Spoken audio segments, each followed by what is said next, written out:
This is the Lone Crater YouTube. We hope this video helps. You'll start by ensuring your iPhone and AirPods Pro are updated and paired. This prevents latency and compatibility issues. Once paired, enable Live Listen or open the Translate app so audio routing goes to the AirPods. Make sure microphone permissions are granted.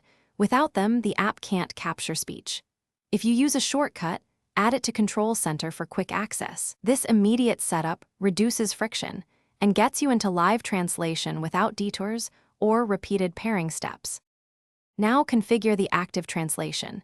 Choose the source and target languages and set conversation mode for two-way speech or device mode for one-way listening. You want the mic set to the person speaking. Pick your iPhone mic if they're near it, or use the AirPods mic for hands-free capture. Adjust AirPods volume and switch noise control to reduce background sounds so translation accuracy improves.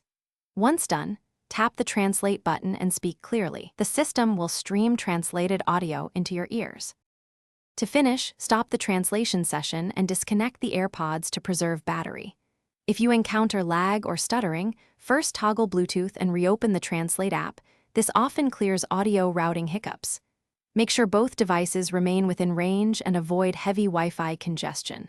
If problems persist, reset the AirPods Pro and repair them. That resolves most firmware or session state faults. Finally, test with a different language pair to confirm the issue isn't specific to one language. Thanks for watching. Consider subscribing if we helped you.